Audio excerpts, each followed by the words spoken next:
Dans l'objectif de comprendre exactement ce dont il est question au niveau du gaz de schiste, j'ai décidé, tout à fait dernièrement, j'en arrive, hier, pour être plus précis, où je suis allé voir en profondeur ce qui se passe vraiment en profondeur, c'est tout à fait le cas de dire. À Blackpool, dans le nord-ouest de l'Angleterre, l'Angleterre a décidé, elle, de donner l'occasion à une société de forage de pratiquer cette fameuse fracturation hydraulique. Permet aux foreurs de creuser en profondeur et ensuite horizontalement, quand on attaque la nappe de schiste, de la faire exploser matériellement, ce qui libère donc le gaz qui se trouve emprisonné dans le schiste. Et cette technique un peu violente aurait généré, c'est ce qu'on entend depuis quelques semaines, des tremblements de terre en Angleterre dans la zone de la fracturation.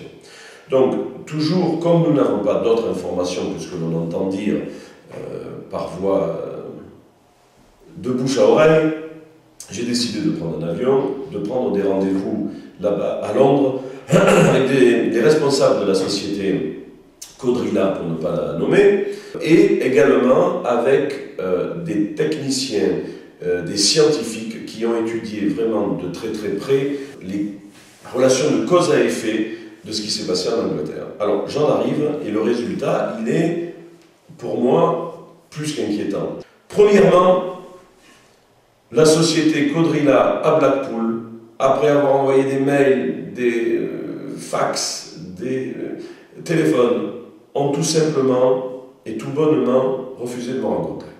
Vous permettrez que les élus que nous sommes puissent au moins se poser la question, est-ce qu'il n'y a pas anguille sous roche et est-ce qu'on n'est pas en train de nous mener en bateau? Première interrogation. Ensuite, tout au long de mon voyage, j'ai rencontré des personnages très importants de la vie publique et politique anglaise. J'ai eu la chance de rencontrer Steve Norris, qui est un ancien ministre du gouvernement anglais, qui est particulièrement attaché à l'environnement de l'Angleterre. Il n'a pas mâché ses mots, il m'a fait comprendre quelle est son inquiétude. J'ai rencontré des personnages aussi incroyables que le représentant de la chambre Chatham House, qui est l'université royale, on peut l'appeler comme ça, d'études scientifiques de tous les problèmes environnementaux et d'autres en Angleterre.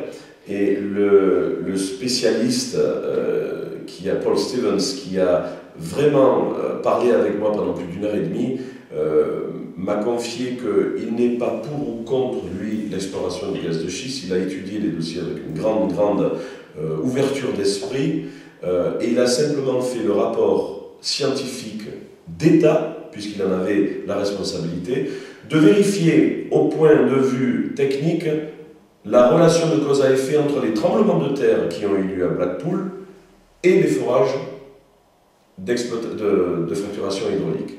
Le rapport est tombé il y a très peu de temps parmi ces scientifiques. D'abord, on a étudié les zones où les tremblements de terre ont eu lieu, on a étudié leur force, et il m'a confirmé que ce n'étaient pas des tremblements de terre d'une énorme ampleur, mais qui allaient de 1,2 et 1,4 sur l'échelle de Richter, tremblements de terre tout de même. Et le résultat est tombé il y a quelques jours, où les scientifiques ont annoncé à ce haut responsable, qui certainement l'a transmis à la reine, que la responsabilité de l'entreprise qui a pratiqué ces forages est totalement engagée. Il y a une relation totale, et ce n'est d'ailleurs même plus nié par la société exploitante. Les 2 tremblements de terre ont été générés par les 2 explosions de fracturation hydraulique qui ont été effectuées le même jour. Donc, il faut relativiser, évidemment, les tremblements de terre sont légers, très bien, mais ils sont générés par la fracturation hydraulique. La pollution à Blackpool, je n'ai pas pu la vérifier puisqu'on ne m'a pas fait rentrer. Par contre, et là où c'est assez important et avec beaucoup de poids, j'ai eu la chance et la joie de pouvoir être reçu par l'entreprise Matthew Daniels, qui est dans Londres, l'entreprise qui est en charge de vérifier les risques des entreprises qui fort, éventuellement de les assurer derrière, et elle leur étudie la difficulté géologique du sol, les risques encourus justement au niveau des tremblements de terre et des pollutions éventuelles et les désastres écologiques que cela pourrait créer derrière. Et après avoir parlé avec leurs plus hauts responsables, j'ai eu une espèce de formation directe et amicale de ce qu'est la fracturation hydraulique, évidemment sur le territoire anglais, mais dans n'importe quel type de sol. Alors, le résultat, je vais le faire court, il est aussi alarmiste que réaliste. La fracturation hydraulique, le terme anglais qui m'a été prononcé, c'est unlikely, ça veut dire peu probable. Il est peu probable que la fracturation hydraulique génère de l'empoisonnement de nos nappes phréatiques. Peu probable. Je ne sais pas ce qu'on peut comprendre par peu probable. Moi, je comprends que si c'est peu probable, ça est quand même un peu probable. Et si c'est un peu probable, si en nous donnant les autorisations de fracturer chez nous, il est donc possible qu'on pollue. Alors, il est possible qu'il y ait un petit accident, qu'il y ait un manque de chance. Ça a été un terme employé aussi par les Anglais. À Blackpool, il y a eu un manque de chance. Manque de chance au moment où on annonce que la technologie de la fracturation hydraulique est parfaitement au point. Mais on peut quand même avoir un manque de chance. Le manque de chance, c'est que le gaz remonte dans la nappe phréatique au lieu de remonter dans le tuyau. Et le manque de chance, c'est que ça génère des tremblements de terre. Unlikely, peu probable, ça veut dire quand même en partie probable, et ça peut arriver là-bas comme c'est arrivé, et ça peut tout aussi bien arriver aujourd'hui ici, parce que ce n'est pas impossible.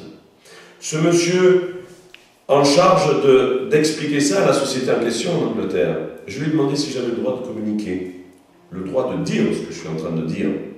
Il m'a dit, moi, je suis une entreprise tout à fait officielle, je suis même certainement payé pour donner mon expertise, et l'expertise, je la donne à cette entreprise comme je la donnerai à d'autres. Il m'a dit, vous êtes un élu du département, voilà mon message, sachez que les techniques sont vraiment bien au point aujourd'hui, certes, mais que rien et personne n'est jamais à l'abri, qu'au moment où le gaz remonte dans les tuyaux, les ceintures de béton que l'on coule autour des tuyaux soient tout à fait étanches et ne laissent jamais passer le gaz. Je ne vais pas vous l'écrire, je ne vais pas vous le dire parce que je suis convaincu du contraire. Et la deuxième chose que ce monsieur m'a dit avec beaucoup d'insistance, c'est que autant ça a déclenché des tremblements de terre dans une zone en Angleterre où il n'y en a jamais eu. Il n'y a pas eu de tremblement de terre depuis 1900 en Angleterre.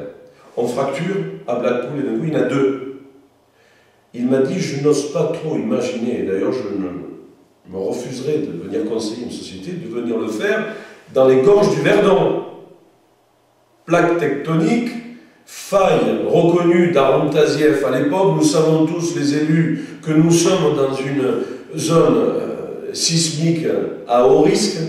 D'ailleurs, la simple preuve est que dans tous nos PLU ou plans d'occupation des sols, les préfets qui se succèdent, quand ils valident nos cartes d'urbanisme, nous rappellent tout de même bien régulièrement, attention, vous êtes en zone sismique. L'Angleterre, dont je reviens, c'est assez terrible pour moi, le résultat. Nous avons la confirmation que rien n'est sûr. Et ces ministres ont expliqué aux pétroliers, écoutez, ne vous inquiétez pas, en France on a un souci actuellement, c'est que les parlementaires ont voté une loi, le 13 juillet, une loi qui dit la fracturation hydraulique en France désormais sera interdite. C'est une très très belle avancée, simplement dans la loi, il y est dit aussi qu'elle serait tout de même autorisée à titre expérimental. Donc de côté, on a une avancée, mais le titre expérimental est pour nous quelque chose de grave parce que ça donne une porte ouverte, ça laisse la possibilité aux foreurs de continuer expérimentalement de travailler et de détruire des nappes phréatiques. Si l'État a tellement besoin de ressources, et ça se comprend, et besoin d'argent, ça se comprend, on peut comprendre aussi que le permis de Brignoles, qui est notre notre gros souci actuellement, soit plutôt favorisé. Nous sommes en train en ce moment de vouloir nous faire comprendre dans l'État qu'on peut essayer de rééquilibrer les comptes, on peut essayer de fournir aux populations les énergies qu'ils sont en demande, mais on ne peut pas le faire à n'importe quel prix, c'est-à-dire en polluant l'eau et en mettant des zones sismiques en danger. Là-dessus, je pense que les ministres, les uns après les autres, vont devoir réfléchir à ce que nous sommes en train de faire remonter au niveau de l'État, et nous ne le faisons pas légèrement, nous le faisons par tous les moyens qui sont à notre disposition, en nous déplaçant, et je participe à chacun de ces déplacements au niveau ministériel et à l'Assemblée nationale pour bien annoncer les choses clairement. Nous avons un souci énorme, certains n'en ont pas conscience, et les lobbies des pétroliers qui sont des multinationales énormes et qui ont des finances que nous n'avons pas, sont capables de noyer le poisson, qu'à le dire, et de faire en sorte que les populations dorment tranquillement en se disant « tout va aller très bien, dormez tranquille ». Notre objectif actuellement est de réveiller les gens et de leur dire « ça sera trop tard une fois qu'on aura pollué, ne serait-ce qu'une seule nappe pour le danger futur ». Voilà.